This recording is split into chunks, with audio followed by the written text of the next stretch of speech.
Yes, colorful. Muri seiko. Mushe urise yako. Panondiri right. Kwa Mtati Marara. Atiraro dora. Dora. Atirare kunokisa. Tiratidzewo kamunhu ari pakamera ari muri kutaura naye. Yakadaro.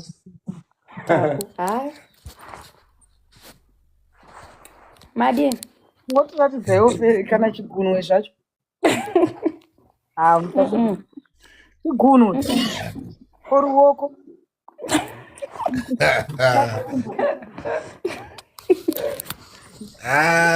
Pakaipa kalafu atori nenyaya yamanje. Aiwa takuingoisa chero chigunwe chero nzara zvayo. Kala. Ndasere. Kala. Ndenda bedroom ngada. Kala imbotiratidza. Kala. Ndongona chigunwe chero. Ndiri kutaura zvakashata. Nongotaurawo. Oye wadi.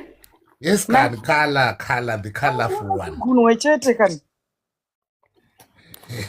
Kana maketa ndindauyawo here. But ndichitoka ungoona chigunwe chete kungoziva kuti vanhu vari kufema here. Kufema. Akufema. Ari kufema safe. Mweya wakasununguka. Chai. Kala. Muri seiko. Imbotiratidza zvinhu zvitoda kuona. Kala. Temba iwa naitemba mana musadaro kare.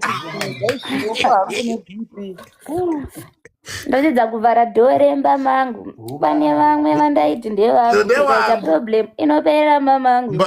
Umbangu. Umbangu. Ndotidza kuvhara. Temba. Pana temba kutaura dai. Kala.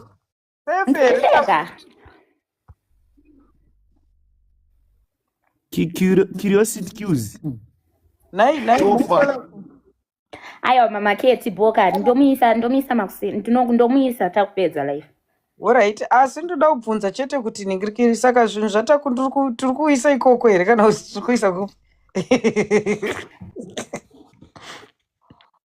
Yeah? Kuya kupi kunoku kwana. Azvuye kunoku. Kozi inini ndine zvinhu zvangu. Zvinoenda kuna nzani? Nzani baby, mai mukadzi. Zvinoenda kuna my god. Kozi inini zvinhu zvangu ndinazvo. Zvinhu zvacho zvinofanira kuya ibhedhi randinaro nesofa couch randinaro. Saka azvuye kwandiri because inini ndinazvo zvangu. Zvinoenda kuna my god because paakatorerwa zvinhu zvake anga ana my god. Ndiye mukadzi waigara naye kuAspen ndiwo kana kuti ameno anogara naye iye. Saka ndokwa zvinoenda kwete inini.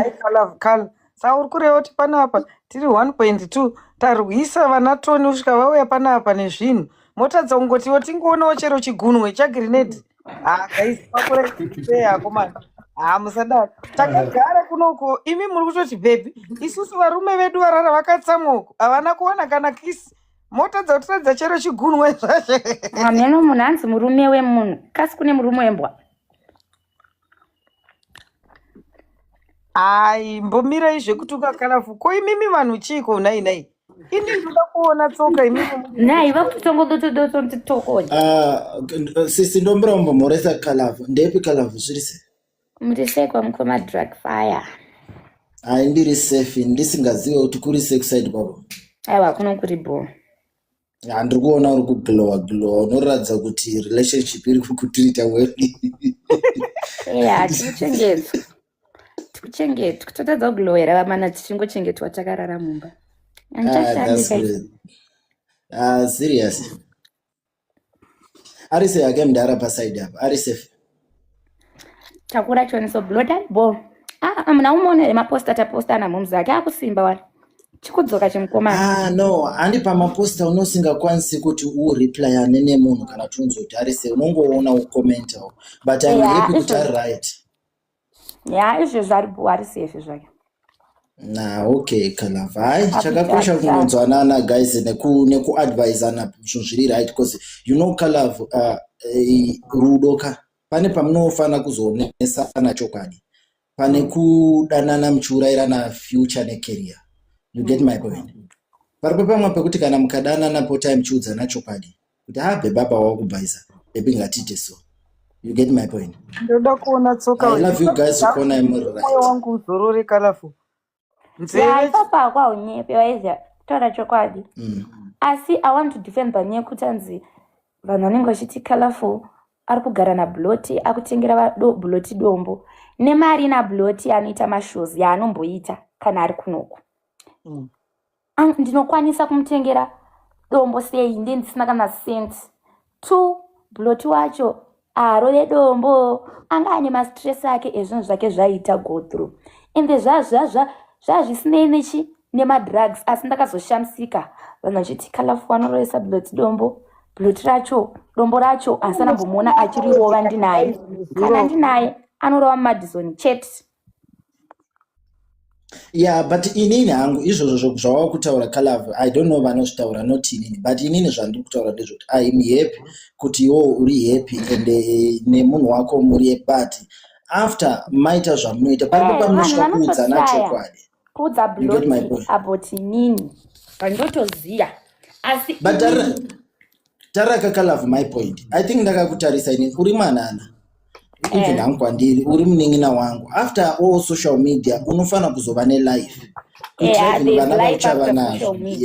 yeah but if you live in drama and dreams sometime unongopesera ukakura pasina chitrene chichawaita panyika. You get my point? That's why I say after enjoying pane pamunozosvika moudza draga zvauri kuita uri kubhaisa then kana ndiri munhu ndofana kufunga nekuchinja ndichitarira makore. Hanzi Kalafu is a wife material, show us daddy. Vakunyengerera. But musada kuti garisa kusvika pakati peusiku tichipano 24 hours. 24 hours kuti zvinhu zvibude mota dzoratidza chigunwe chaicho aindoita chipoko ini. Hanzi ndekare. Plus ndakuda musaga manje but anyway okay because inini ndokwanisa kuzomana pana pasisketi ndina matirebo mawesa ndibata sister kale chingoisa ningirikirita kwa pango angoti makadi mavabereki oendake tete hapo aripo papa unofunga kuti nzeve yakandizi here ndaiona kumadziro kumvuru.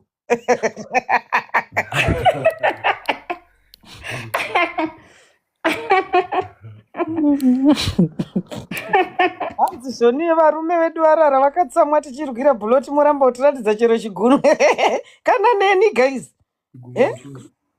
murungu akabhipa uko akati waswera zuva rese Bloti. My sister imagine zuro ndakaposta video riya randinobisa very fast but Bloti usadaro kana wazogara unozanda ndapinda nemafeelings asi wachifana mbotizumisa wanguti santanorara unoziva kubva zuro hatina morara anotaura cause hapana munhu wekuti ndiye muridzwe nyaya tese tingataure but at the end panozongodiwa Bloti ngavagadzirisana whatever it is at the end panozongodiwa Bloti anozongotaura nguva yako ichasvika here Grenade.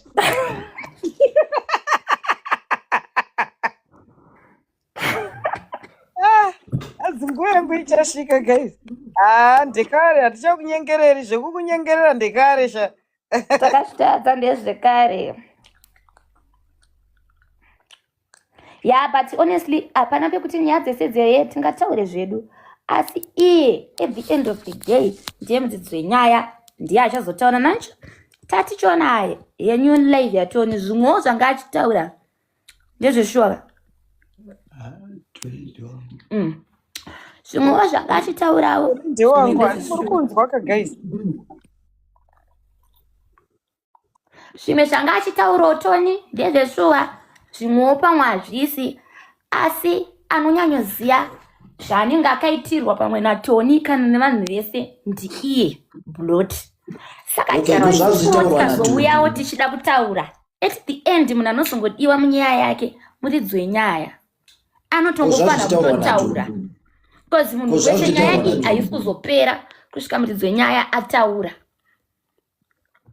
of which iyaningavisa zvideo achiita zvakupowa social media but kuti ipere nyaya yacho afanongotaura. Okay, Kalavu, ko zvazvitaurwa naDhumi zvatoni mataura ko zvazvitaurwa naDhumi kuti Bloti ndiye akati Dhumi aede Tony akapinda futi akati Dhumi abise Tony from group. Bloti munoziva kuti Bloti haana Facebook account, haana TikTok account, haana YouTube account, haana phone, haana line. Yeah, but tarira kakala inini ndo nyaya ndanchitaura kuti Bloti unofana kuuya cause isusu tisi tomusapota ouya wotaura tisu futi varungu vake cause tikarega kumusapota zvinodhaka but iye manje akadisrespecta varungu zvinodhaka kutarisa ma-YouTube emasongo ake ayaya anotopane akawanda atori kuma-million views even Facebook inomonetizer asi zvinhu izvozvo tachizvicalculata nhasi masikati tikaona kuti mari iri kubuda asi atina maaccounts acho iwayo infact haana saka vanhu vacho vanenge vanawo vafanirwa futi kutaura kuti vakuisa kupwa mari dzemwana. Where is that? But kala onaka isusu kala unoziva ini nangu handina patience zvokudaro undiregerewo cause totanga chiwirirana ndikazopedzera ndanoita short left ndanobuda musango zvandiri kutaura ndezvokudaka kala ndinodropa sorry I try to avoid zvandiri kutaura kala ndezvokupapana kunesana nditi mukundibvunza nyaya saka zvekuti ndopesera ndakubhoekana unobhoekana nei. Alright. Okay, tarira kakala zvandiri kutaura ndezvokuti Bloti akauya kwatiri isusu.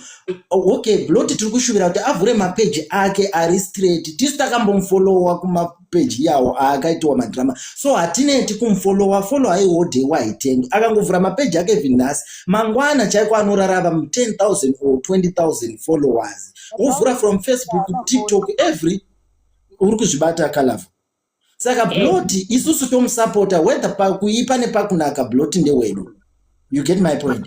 Neso Bloti ngave connect kwatiri. Ave open futi kwatiri. Bloti unoinda tena isusu tisu varungu vake. Patinorara tisina kurara tichisapota nekuteera music dzake. Saka if we want to know something from munhu wedu ngatipe time yekuti tive ne word to word naye. Ndozva wani ndichitongopinda palive ndataura the same kuti Kalafu akataura, Tony akataura, Dhumi akataura, Mama Keti akataura, Solid akataura. Hatina basa because at the end munhu ari kungodiwa kuti ataure ndi Bloti. Yeah, izvo zvazvo ndiri kuzvinzwisisa inini kala but only one chandingangoudza Bloti I know kuti anondinzwa I respect Bloti I love music ya Bloti but Bloti zama kuva nemapeji ako ari straight kana uchazosangana namanager ngamanager mapeji ako aripo kana mabudana namanager ngarove pasi mapeji angosara ari straight. Exactly. Zvinotipa kuti tisava confused and newevo even zvikanzozipaitika zvaitika unochiziva kuti no that 2 cents inouya from social media inokwanisa kubatsira for the meantime not like kana uri musituation hauna income inokwanisa kuuya kwauri koza una kuenda kumashows but that one views randinokupa rinokupa 2 cents ukarara waita something because unowana something kubva paya social media. So Bloti zama and Bloti another thing chandokuudza uri kundinzwa pane nguva yekukambaira neyekufamba rega kuita zvinhu zvekukambaira munguva yekufamba. Bloti muzimdanzo watori pane rimwe level rekuti ma-upcoming artist anofana kurespecta. Try kuti zvinhu zvako zvive neorder. My brother, I respect your music and value yourself and respect your talent. Music is a business, Bloti. Don't play with your talent. Pano pekuti zvinhu zvine zvakangoitikawo kuti munhu anenge asina basa maybe nema-accounts zvekudaro asingazvizivi kuti akakosha asi apa anenge akuzviziya achangoita sei achangovhura GNG family momusapota achatata kuvhura ake ega cause maaccounts ake vanhu vanenge vakuti ndindakazovhura because vanotora advantage yekuti takura haana basa nazvo stereki haanyanyete sei haanyanyozvitsoma but zvinhu zvinenge zvakakosha senguva yakadai so saka anenge atonzwawo ende papo anopagadzirisa. I think anofana Kalavu pano nyaya yangu isina inene ndoda mbokuvunza chinhu 1 nyaya isina inene iwona Bloti arega nchireka Kalavu Saka mati mimi mangwana tine nyaya yekuti tonata ari kuisa zvinhu madocuments nemapassport. Iwe ndiwe una bloti kubackground uko. Kashamwari. Saka zvatiri kureva ndezvekuti bloti ari kukonfirma kuti zvinhu zviendeswe kupi. Because nemazi yese yaitwa mumastreets ishamwari. Mafanzi abloti angu achirwa semvumba inini nekusaiti. Ndatoona katona kuti zvinhu zviende kupi. Saka bloti ari kubvuma here kuti zvinhu zviende kuna mai mwana mangwana makuseni. Ndo muridzi wezvinhu my god vari kumbaro ndokuva zvinongoenda. Aiwa but bloti uya ataura kuti handisi kuda kuudzwa naColourful, handisi kuda kuudzwa naKetina, ndoda kunzwa nabloti kuti endesai zvinhu pana mining. Anomudza saka mangwana because zvinhu hazvifani kuya kunoku honestly tadonyatsoonesa because zvinhu izvi zvakatorwa bloti ana my god saka obvious zvinhu zvemukadzi zvinofanira kungoenda kune mukadzi wabloti. But bloti wacho ndozvakonfirm here because kona ari kutya kuzonzi wakaendesere chii zvinhu ukoko usina kundikonfirm. Andiwati haana foni. Anoita plan topai namba dzake dzaanodayira makozi dzinenge dziripo dzacho tomupa otaura naye onzwa but obvious zvinhu zvikutongofanira kutongoenda kuna my god kune mukadzi wake oko mukadzi wake. Alright. Saka isusu semasoja aswera achirwa kuhondo hatisi kupuhwa kana something.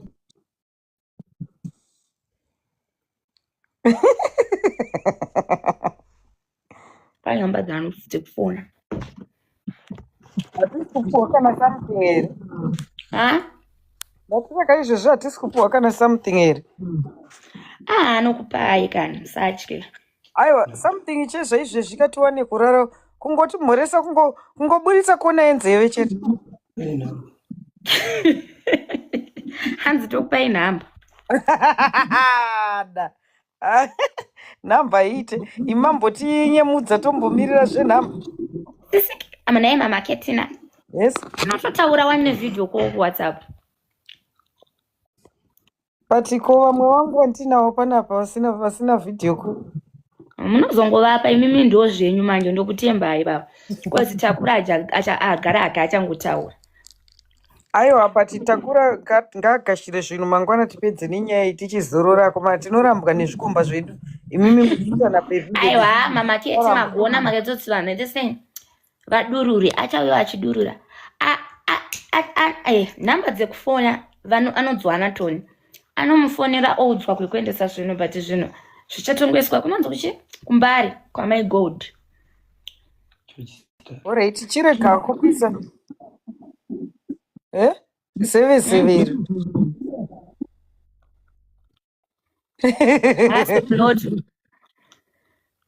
Ai bva. Unofunga kuti tiri magrade 2 here?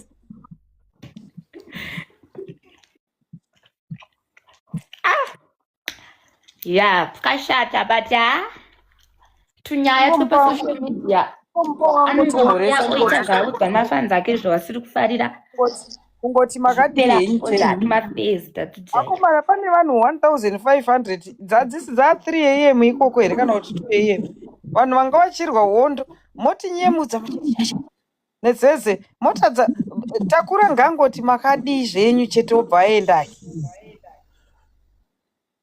Bloti vamwe tapedzera takudzwa kuti tine zvirimi pano tichibhiraiwa asi wava kuramba kutimhoresa bhoere. Achirwira Bloti audzwa chirimi chese. But Bloti usadero. Bloti ukasangana nemunhu anonzi Draga unofanira kutenga drink wangu. Wandionesa chekuona mumastreets. Kwai one love. Okay, Bloti, no problem. No one asi vanhu vanondishamisa toriwo zvangu one musoro usinorukwa motoro tanzi Colourful kutengera Bloti madrugs. Bloti wekutoti kana aneni inini ndaimbomwa ngoma ndikaitonge pamwe ndakubirira ndakunotora kakota kebrongo anopopota zvokomarara anovava kwete zvekunyepa kokuzoti iye achirwa dombo haatodaro aneni because at the end futi ka Blot anozoti Kalafu akabwekana anovhura hombe.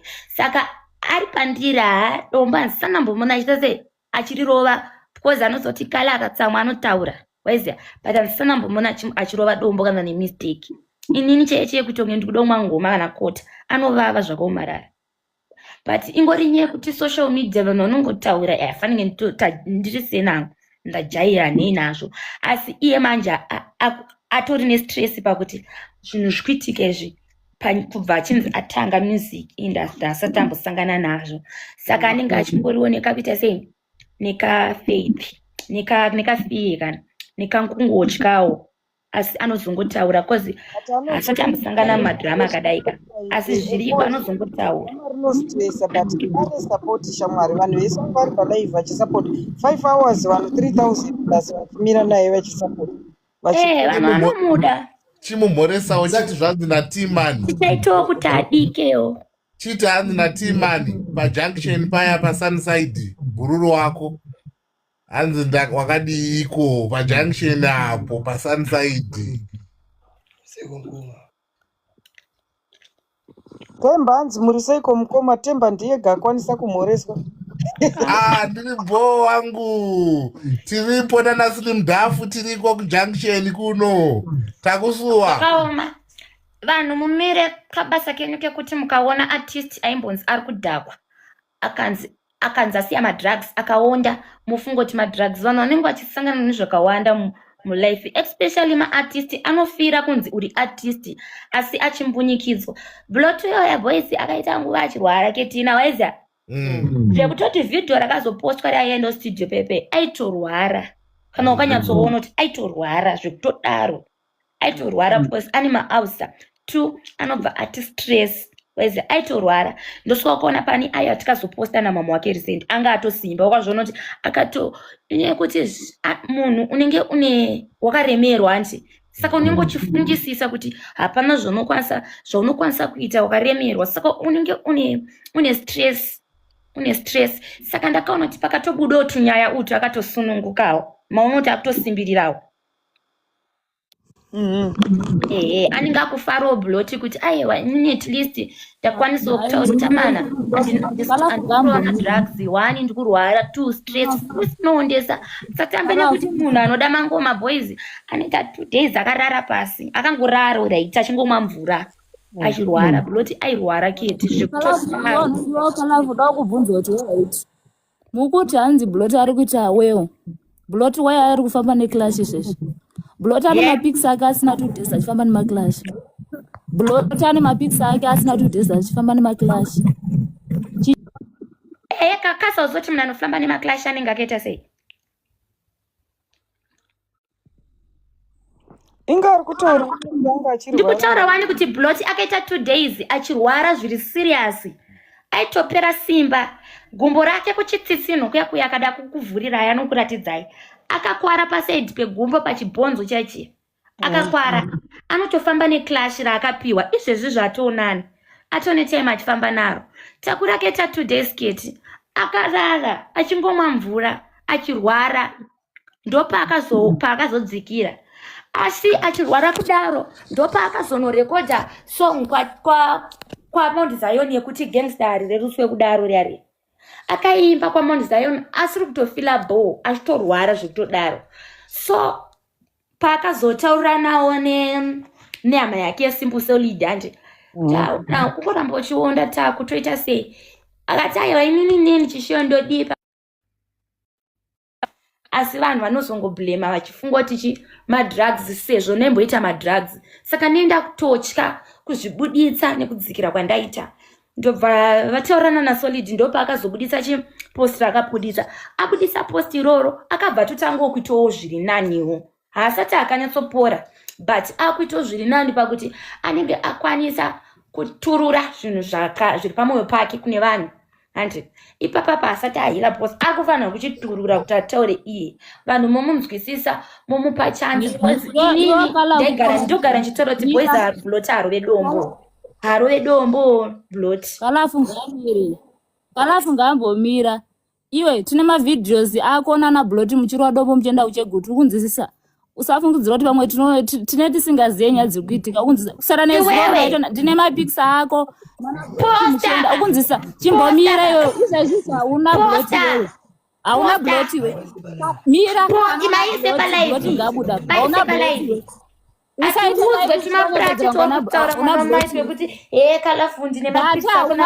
iwe muchienda kuchegutu iwe ukwane maise mapose namapicha acho iwawo andaienda kuchegutu nabloti maise mapicha au kuchoroti iwewe unawo auna bloti ndichirova dombo because inini handingambotye skandal yewanini ndakambopostosaka iwewe chinokutadzisa kuti ungotaura pane vanhu vesu vari panapa cha vanhu vesu vari panapa cha chingomabudisa kamapicha acho ndibva ngopedza tatanyarara tichirova dombo tinowana mari lochakatoita machozi anototengwa mari yake plan angatenge dombo reko raanotenga blotine mapicha ako nabloti azichirova dombo muchienda kuchegutu Tina, usanevero nakalafunga bloti. Shiti. Kanonzi pia. Akona bloti. Muchienda kuchegutu. Yo kwano kunza. Maposte because wagara usatanya kononditeka yo kalafunga mutacha kutora ramira napewe. Wagara wastora kudara. Hauna bloti. Posta ma videos angu na bloti chirova dombo zvauri kutaura. Tiri pa live. Posta. Ndati kana una bloti ndakuda. Anorova dombo ripi. Bloti kana ari pangani apa. Iwewe roof teke. Une problem ndati bloti kana ari pangani. Bloti kana ari pangani. Ndakamona ameni. Mutangotana kala fukoza bloti ari pangani. Inini I stand up for bloti because I read over because then I know. Kana bloti ari pangani. Kala chiko chekutanzi bloti haredo ba chiko. Saka kana bloti ari pangani nokupikira na mai vangu kana bloti ari pangani de pakamera. Just take nyarara ntaure. Aiwa mata yako iwe soko kuti vemama vabloti vanopengere vanobuda vachitoro tizvonizvo bloti wakabvisireko kambo wako Keti anenge ndandichida kutomuisa pabig screen yatomudonedza nemistake anotaura kuti handizvonizvo akandiona inini nabloti tichienda kuchegutu tichirova dombo rei ratinenge tichirova aivepi paakatoona tichirova dombo kuchegutu inini I stand up for bloti because inini pandinenge ndina bloti asanambomona akabata chamba asanambomona akabata ngoma asanambomona ane dombo anenge akabata Madison inini chaiye pandiri panapa ndikada kunotenga kota chaiye anovava zvakaomarara saka ndotadza neko kumurwira ndosaka inini nenda kuzopesera ndakunyarara because inini nechinzi kalafu ane hunhu hwakashata kalafu wakazodai so ndo advantage inotorwa nevanhu but inini I stand up for bloti kusvika uyo mbwayo azobudisa mapicha kutoroti akaona inini nabloti chirova dombo ndo pandozosvitanga but izvezvi ndinomudefenda because Ketina bloti aro redombo bloti adhakwe angane stress ane 2 days akarara chingomwa mvura chete anosimba seko mvura inosimbisere asi mwana ane stress ameno kanjapisa kukatumwa kukanenge kachikusikasa zvemunyika stress yezviri kuitikawo muprivate life yake rekakuti stress yekuti haana midziyo iyeyi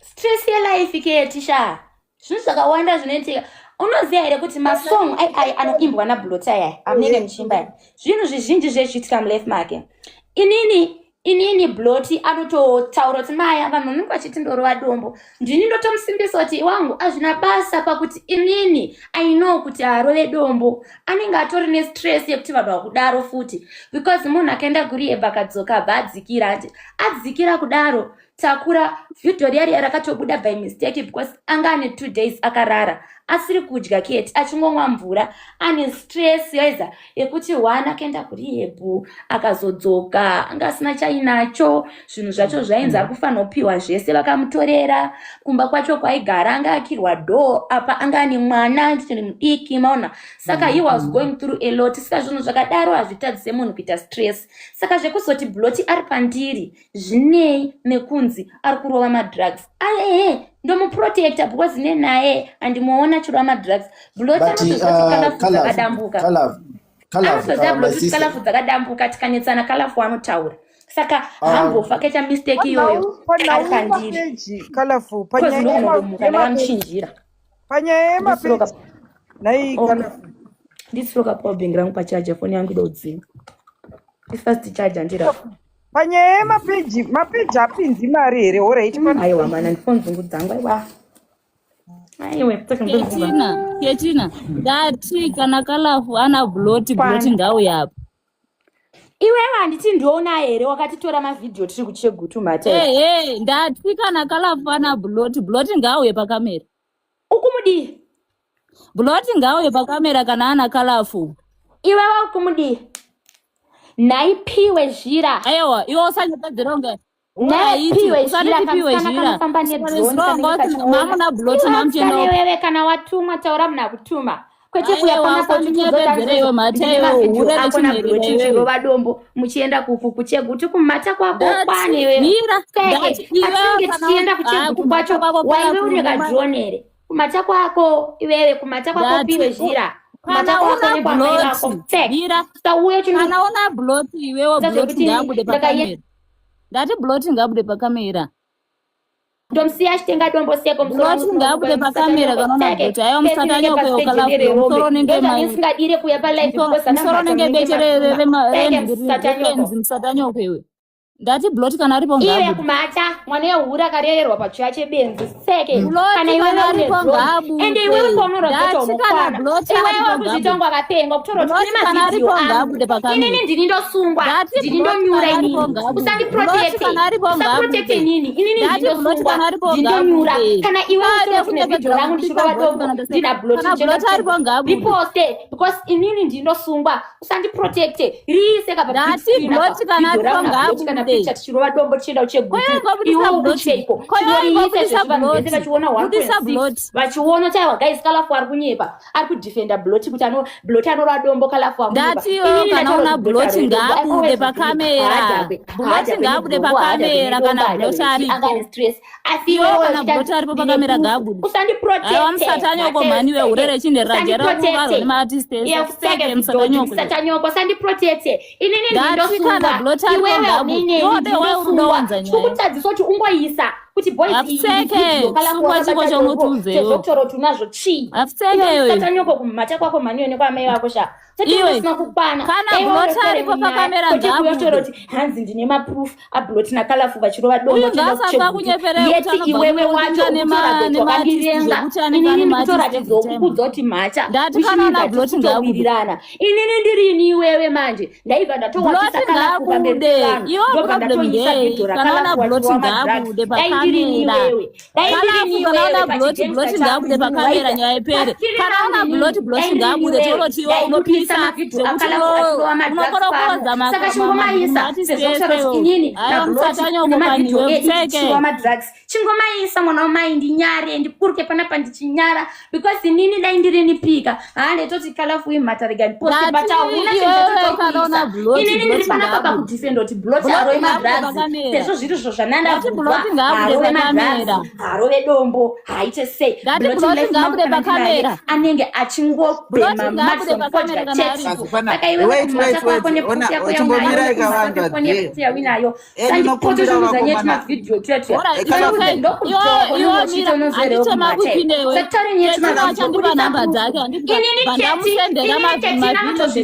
kuti Kalafu akabaita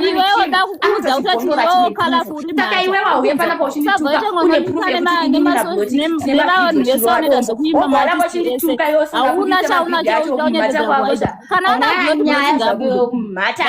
kumata kwako hanzi ndine mavhidhiyo ako naBloti imi vasikana vanzadzi dzenyu muri tinove kutotinudzisa focus vateta vachidhila nenyaya ikai zvakanaka ima vakutotinudzisa inini dai ndirini iyeka handiti pamberi pevanhu atotaura kuti ndinazvo ka ndabuditsa kudhara pakutoti uyo afanira ndiprotecta ndindosungwa inini ndindi kumupa permission yekuti aiwa kunone vhidhiyo rangu naBloti tichirova dombo mwana wamai uyo ongoribuditsa inini I'm just here kuzotaura kuti zvanandabvunzwa naketutiwe pala kutaura shoti Bloti asi kurwara ndikataura kuti ukutaura shoti Bloti akurwara ndikataura ndikati takura asi kurova madrugs ari kurwara paakaenda kuchipatara paipai anga atombodonha musuno yakadonha rakwara gumbo pasaidi apa pasaidi pake pegumbo paipai paakazoenda kuchipatara maclash anenge atori nestress zvake munhu uyoyo munenge muchitomunetsa zvanenge achiita pakuti asati ambosangana nemascandals akadai sofa saka anenge achinetseka kobva kwauyo kamhata kanenge Kalafu ini ndokutemba kachitotora mhata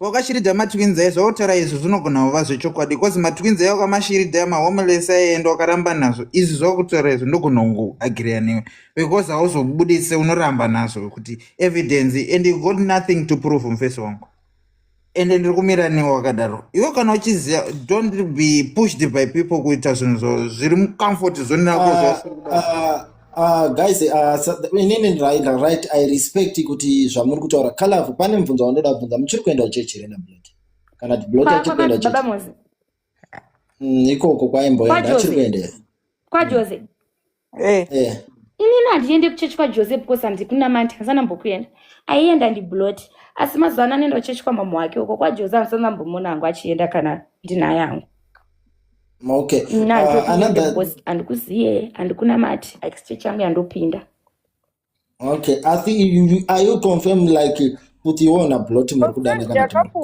kwende yakapuwa Blood kuchechi yakaendepi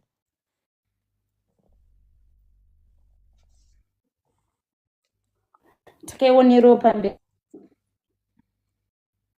network yakutiitira majairos iye akatakutsika mabhanana vatete ndoda kuti tsvedzi manje hatizvirambi nemuzita raJesu toramba tichitepa kusvika zvakadaro but my sister Keti pane zvandapika 1 or 2 nguva ndakanyarara do you know kala munhu anofarira madrama sometime tingangobhilievha futi kuti ndiBlood ari background izvo iri chitori kana setup yaatoplana saka ine hang for now ndingaendi deep pazviri but saka iwe uri kuti hasi Blood ari ndakunzwika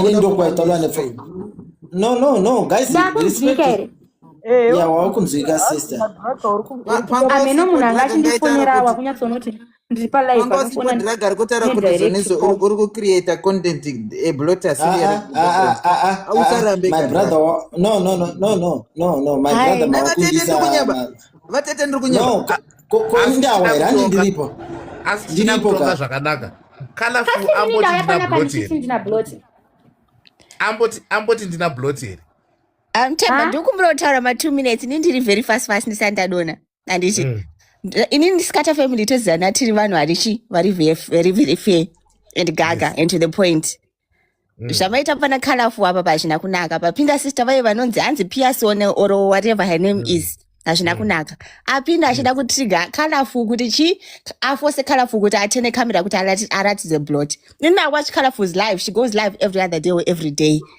ndoziva kuti ana Blood anotombomutaridza pacamera and everything but she just wanted to trigger her and izvozvi Kalafu atanga kupenga because you've triggered her now comment section yake yakumutuka futi I don't like how you guys are treating her isusu tiri vanhu vari fair ngatiite zvinhu zviri fair ngatisaite zviri sideways ndoziva kuti tese takamaka Kalafu so zvako Kalafu hazvina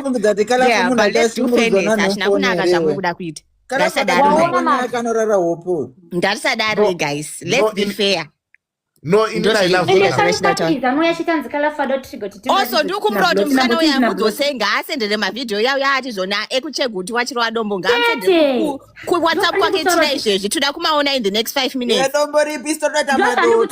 inini hangu ndirini Kalafu ndadanzwa ndine proof ndoposta ipapo because inini ndamudza mhata saka kufanira kutoposta kana kukupai ndichiripo palive ndadaurara kukupai ndichirova dombo naBlood inini ndotadza here kutaura chokwadi changu kuti guys Blood aro edombo motanga kunituka muchiti munorova dombo tine proof eita proof yacho tisungwe Kalafu anambotaura kuti ndina Blood Kalafu ningirikiri inonzi panyaya yestress yaBlood inini zvangu ndopandiri kunyanya kuda kudzokera because ndopatabaira malive ese atirarisa takagara asi iri pakuti fanike pawati akadzoka kurehab and then mari imba yalokewo mapeji masongo aBlood ndikatarisa kune maviews anovhiwa everyday vanhu 10 vanovhiwa masongo aBlood hakuna mari inobuda here kumaviews aya ekufacebook nemaviews ekuyoutube aya inozoti Blood awanewo something rekufacebook rina dhumi rekuyoutube ndatombobvunza Solidness pamamuri palive handina 2 hours 3 hours ndabva kutomufonera ndichimubvunza nyaya yemasongo ekuyoutube akati zvonizvo Blood ndinomupa mari abva angoti tonyatsotaura mangwana saka handinyatsoziva yangu YouTube zvinoonekwa naSolid then Facebook naDhumi Bloti zvemafoni izvo zvesocial media Ketina Wise haana basa nazvo zvekudaro haana time nazvo hatorina wareti time nekutoona kuti mapinda mari because haana nguva nefoni Bloti yakafamba sei yakadiwa hatongodiwo zvake iripo but inenge isina line zvekusangodo hake kushushwa nevanhu ngori nemasimu akanenge achiridza paspika ani but vatete ini Colorful ndakambiga pakachengeta matwins aya mahomeless muchirangarira nyaya I think vatete hamuna kudamboita shungu nayo nyacho akatora mamwe matwins akazomboyimba akabaka kwaSparkus uyo ane rudo zvake inini apa nyaya handi-include kana kuisa bad negative energy asi nini ngori nyaya kuti zita rangu inini ndakasvibiswa kudhara saka chero pandoita zvinhu zvakanaka hapachatoniki saka it's better ngoramba ndichitora mhata because chero pandotaura zvakanaka pandotaura chokwadi vanhu havachatozvibhilivha vanofanira kuziva kuti Colorful kana achinzi ari kutrenda kufanira kungotrenda nezvinhu zvinonyadzisa saka inini pandoita zvinhu zvakanaka vanhu havataure pakutoti matwins acho uri kutaura iwewe ndakazinge ndarara ndakamuka munhu akanditarisa akandichenga ndamati kweobo here akutonditi ngatite ulenge ndina maloti akaramba achidaro ndikatozomadzinga ndakutya but zvese izvozvo zvandizvitaure kozi veve homeless ndikavatora asi nenyaya yekuti isusu naColorful mazita edu akasviba kubva social media saka patinoita chakanaka paoneke saka inini ndakutongoti mhata kune munhu wese anenge andibhowa because hazvibatsiri kuti ndite hunhu ndikaita hunhu yacho vanhu havachapaona Colorful inini hangu chandapika Colorful haana kumbobvira ati ndina Bloti pano isusu tisu taasiyuma kuti kuuya kwaaita nekutarwa kwavo kuchitwa nyaya ana Bloti fine. Okay, mkomatemba musanaenda kule. The other thing is comment section siyana nazvo wanokuwenga hawanongokuwenga handina basa navo iwo sadaro ndakambopostwa nchinzi ndaba mabrongo 48 haisi nyaya mkomatemba mava kutaura zvisiri sorry guys I think pane pamuri kurasa nyaya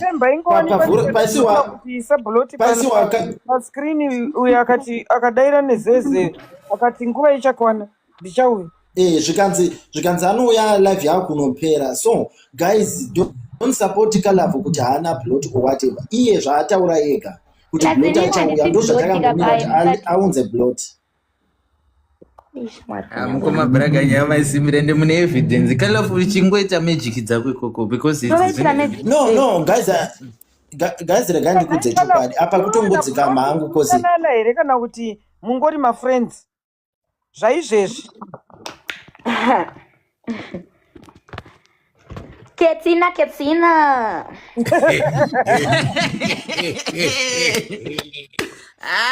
ichi chapindura zvese ichi chapindura zvese ndisimaizvi